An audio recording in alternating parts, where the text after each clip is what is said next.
Right then, chaps. This time we set off on a journey to Australia.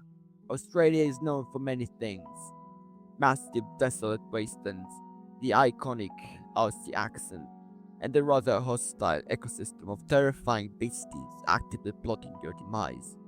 Amongst these devious life forms, snake reigns supreme as one of the most venomous nuisances on the planet. Today I, the legendary UK, shall provide you with another glimpse of my supposedly Australian simulation game, where snakes are absolute kings. Before we dive into the thick of it though, do smash that like button, subscribe, and leave a comment, mostly because the algorithmic overlords demand it. I also have a Discord server to keep you updated on our progress, so please join if the game has caught your eye. Alright then, it's time to dive right in. If you lads are new here, and I bloody hope you are, given that the previous video was what we might politely describe as a mild success, I am developing a city builder and tower defense hybrid in a manner that is entirely unprecedented.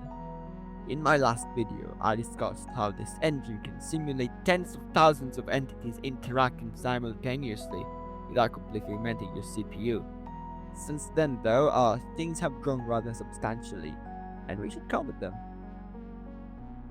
If there is one image burned into my childhood memory, it is a poster of a double-headed snake consuming a mouse whole. Grounded in that lovely core memory, my game features plenty of mice for the snakes to feast upon, slowly climbing towards proper Australian population levels. But there wasn't exactly much joy in just that, was there?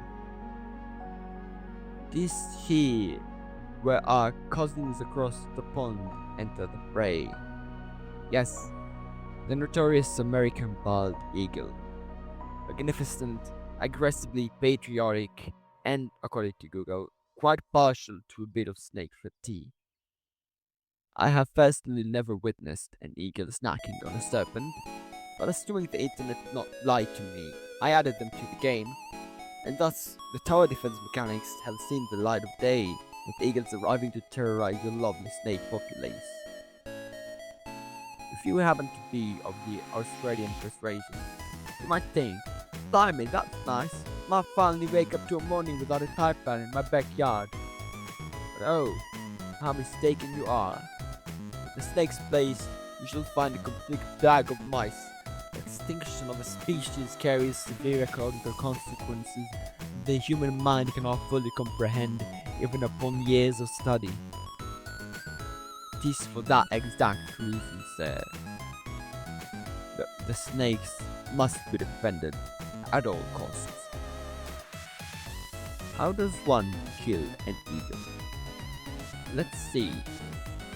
Upon a Google search, Google appears far too cooperative and censored to give a proper answer, so we're gonna have to look for other ideas. And so I did. I looked around the web about how to take down, things in the air. And there's a war right now, about a whole bunch of wars. And one thing that caught my eye is this thing called Iron Dome. This thing is a system that launches missiles but simply intercept other missiles. I was thinking, I don't care about the war, I don't care about missiles, we have no missiles yet. What if we had though? What if we had a surface-to-air missile-based system that intercepts the eagles, and thus the anti-eagle surface-to-air system was born.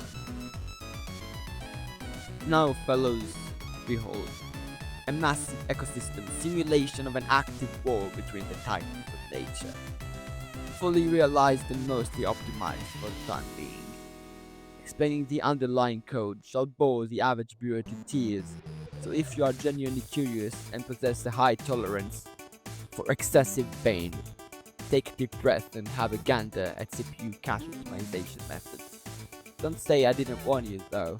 You clever clothes out there, you think spatial partitioning nonsense is all it takes now, don't you? But we seem to have covered enough for today. If this absolute chaos looks right up your alley, don't forget to like, subscribe, leave a comment, and join the Discord.